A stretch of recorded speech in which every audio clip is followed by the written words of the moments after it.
Hi guys, our book today is called Theodore the Unsure. It's written by Pip Smith and Bo Wiley.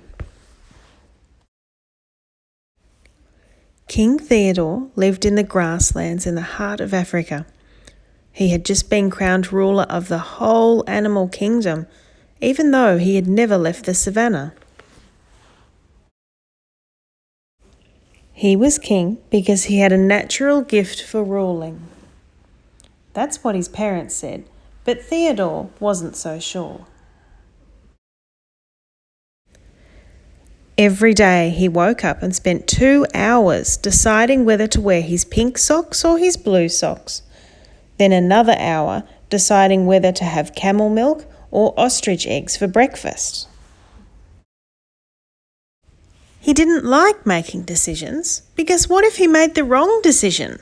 That would ruin his whole day. When summer arrived, it was very hot on the savannah. The one tree was wilting.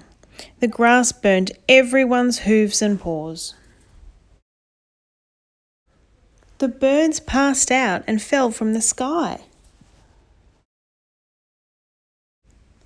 Theodore's body was changing too. His paws were bigger, his growl was deeper.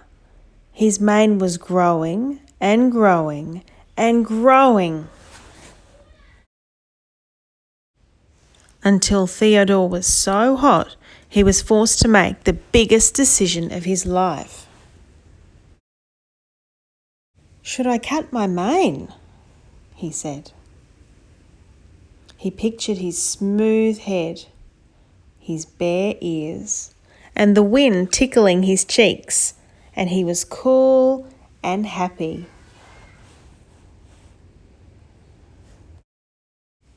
But no other king had ever cut his mane. What if the animal kingdom didn't recognise him? Theodore had no choice but to ask Babs, his advisor, for help.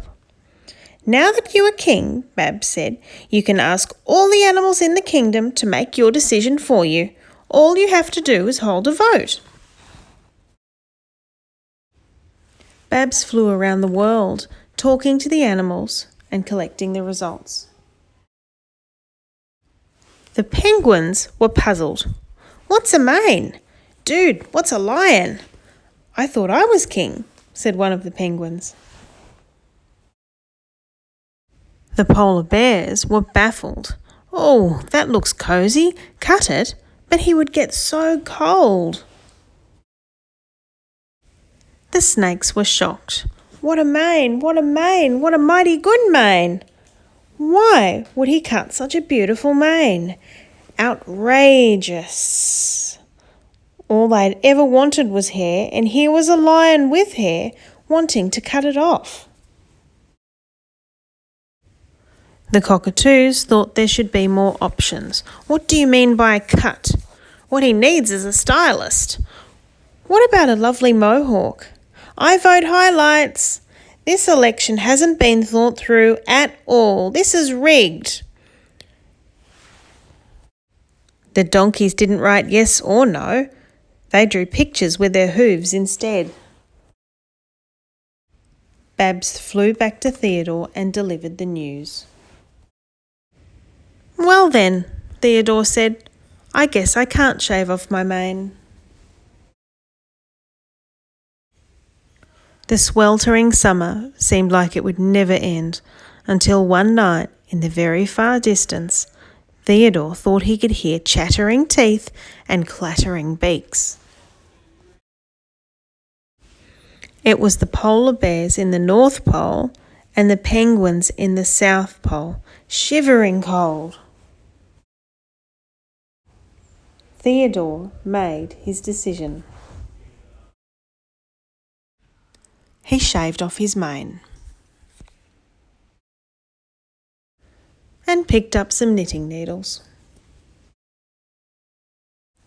He made the polar bears some cosy jumpers. He made the penguins some gorgeous beanies and scarves. And he made the snakes some very fancy wigs. Perhaps he was a leader after all. Wasn't that kind of Theo to look after the other animals like that? He made all sorts of things, umbrellas, rugs, hats and bags. What an amazing leader. I hope you enjoyed the story today, everyone. Catch you next time.